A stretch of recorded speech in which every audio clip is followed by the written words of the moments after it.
According to Michael H. Hart, he writes in his book, The 100 Most Influential Persons in the History of Humankind,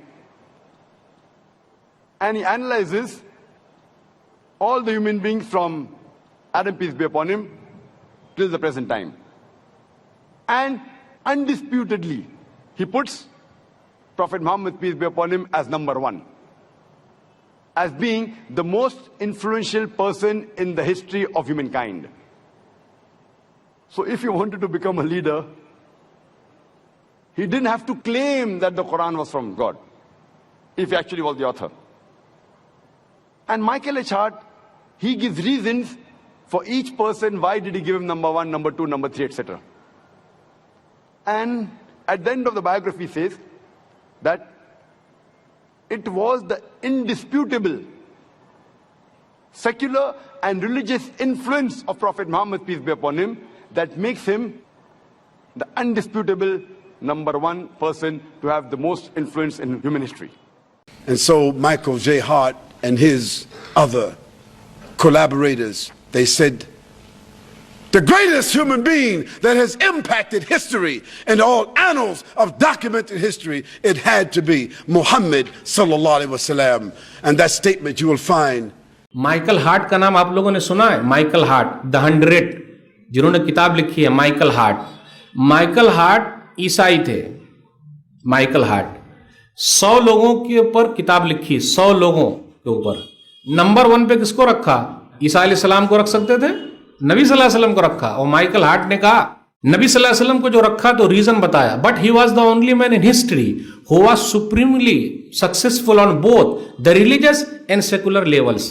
Michael H heart एक आपको पता है Christian है, उसने किताब लिखी द मोस्ट इन्फ्लुएंशियल 100 पीपल, दी 100 के नाम से, और उसमें वो लिखते हैं कि टॉप 100 लोग दुनिया में जिन्होंने बहुत ज़्यादा लोगों को इन्फ्लुएंस किया, उन 100 लोग के बारे में लिखते हैं। और जीसस क्राइस्ट, जो कि he believes him to be his lord, खुदा मानते हैं, जीसस क्राइस्ट को नंबर 3 पे रखा, आइजैक न्यूटन को नंबर 2 पे रखा और रसूल अल्लाह सल्लल्लाहु अलैहि वसल्लम को नंबर 1 पे रखा। माइकल एच हार्ट ने रसूल सल्लल्लाहु अलैहि वसल्लम को पहले नंबर पर अपनी किताब में क्या रख दिया, मानो बहुत सारे मुसलमानों को ऐसा लग रहा है कि उन्होंने कोई मोस्ट इन्फ्लुएंशियल पर्सनैलिटीज़ का सर्टिफिकेट दे दिया हो।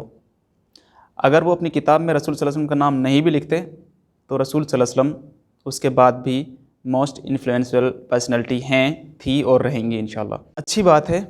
और अगर वो नहीं रखते तो उसको बददियानती ही कहा जाता, क्योंकि रसूल सल्लल्लाहु अलैहि वसल्लम हकीकत में ही पूरी दुनिया में, हिस्ट्री में मोस्ट इन्फ्लुएंशियल पर्सनैलिटी हैं।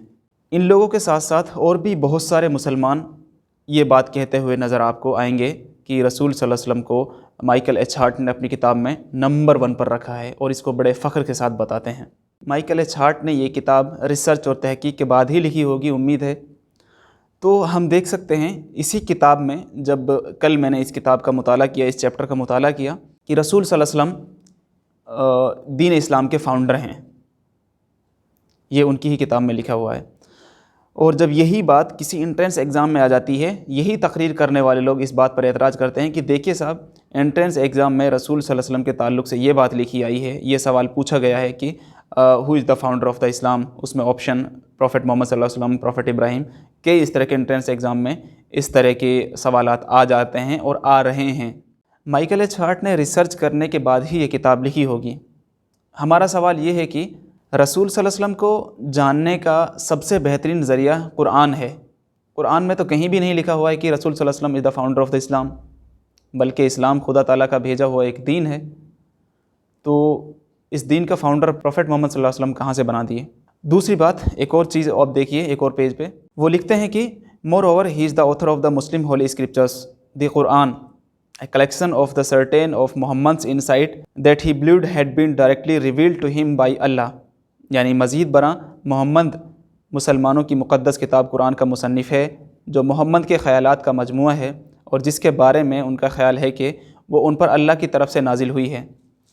तो माइकल एच हार्ट की ये रिसर्च कहाँ से आई, कहाँ पे उन्होंने ये चीज़ पढ़ी है, इस पे सवाल उठता है। कुरान में कहीं भी नहीं लिखा हुआ है कि कुरान मजीद मोहम्मद सल्लल्लाहु अलैहि वसल्लम के ज़रिए लिखी हुई है, ना ही किसी मुसलमान की किताब में ये बात मिल सकती है, ना ही हदीस की किताब मिल सकती है। तो इस पर यह सवाल उठता है कि مائیکل ایچ ہارٹ نے یہ ریسرچ کر کے کہاں سے چیز ڈالی ہے۔ اس میں دو ہی بات سمجھ میں آتی ہیں، یا تو مائیکل ایچ ہارٹ نے ریسرچ نہیں کی ہے، اور ریسرچ کی ہے، تحقیق کی ہے، تو ان کی یہ بہت بڑی بے ایمانی، بددیانتی اور سازش کے تحت انہوں نے یہ بیکار کی اور الٹی سیدھی باتیں اس کتاب میں ایڈ کی ہیں۔ شروع میں رسول صلی اللہ علیہ وسلم کی تعریف کرنے کے بعد میں اس طرح کی چیزیں استعمال کرنا، تو یہ کہاں کی دانشوری ہے۔ کچھ لوگ اس بات کی یہ تعویل کرتے ہیں کہ یہ کتاب موسٹ انفلوئنشل پرسنالٹیز کے تعلق سے لکھی ہوئی ہے، تو پرسنالٹیز کے تعلق سے ہی اس میں بات ہونی چاہیے تھی۔ اس میں کیا ضرورت تھی کہ رسول صلی اللہ علیہ وسلم کے تعلق سے یہ بات کہنا کہ وہ فاؤنڈر آف دا اسلام ہے، جو بات صحیح نہیں ہے۔ اس میں کیا ضرورت تھی کہ یہ بات لکھنا کہ رسول صلی اللہ علیہ وسلم قرآن کے لکھنے والے ہیں؟ یہ بات کہاں سے آ گئی سامنے؟ تو اگر پرسنالٹیز پہ لکھنی تھی تو پرسنالٹیز کے ان پہلوؤں کو لینا چاہیے تھا جن سے واقعی میں یہ بات جھلکتی ہے کہ رسول صلی اللہ علیہ وسلم یا پھر کوئی اور بھی انسان ہوتے کہ وہ موسٹ انفلوئنشل پرسنالٹی ہیں۔ ہمارے فاضل دوست مصطفیٰ فاروق صاحب لکھتے ہیں کہ مغربی مفکرین اس بات سے زبردست خوف زدہ ہیں کہ قرآن ایک ایسی کتاب ہے جو افراد اور اقوام کو بدلنے کی بھرپور صلاحیت رکھتی ہے۔ یہی وجہ ہے کہ آج وہ منظم اور منصوبہ بند طریقے سے بے شمار پروجیکٹس تیار کر رہے ہیں۔ قرآن مجید کو تحریف اور ڈسٹورٹ کرنے کے نت نئے طریقے اور مناہج ایجاد کر رہے ہیں۔ ان کا بنیادی مقصد یہ ہے کہ اس بات کو عوام میں عام کر دیا جائے کہ قرآن اللہ کا کلام نہیں ہے، اور اس میں بڑے پیمانے پر شکوک اور شبہات پیدا کرنے کے لیے ہر ممکن طریقے استعمال کر رہے ہیں۔ وہ آگے لکھتے ہیں کہ مغربی دانشوروں کو سمجھنے کے لیے ضروری ہے کہ ہم دو طریقے ضرور استعمال کریں۔ ایک تو یہ ہے کہ انڈرسٹینڈنگ دا ٹیکسٹ لٹرلی، یعنی چیزوں کو الفاظ کے ذریعے سے سمجھنا ہوتا ہے، اور دوسرا طریقہ یہ ہے کہ understanding the text beyond the language. ان دو طریقوں کو اختیار کر کے ہم مغربی مفکرین اور دانشوروں کو پڑھنے کی کوشش کریں۔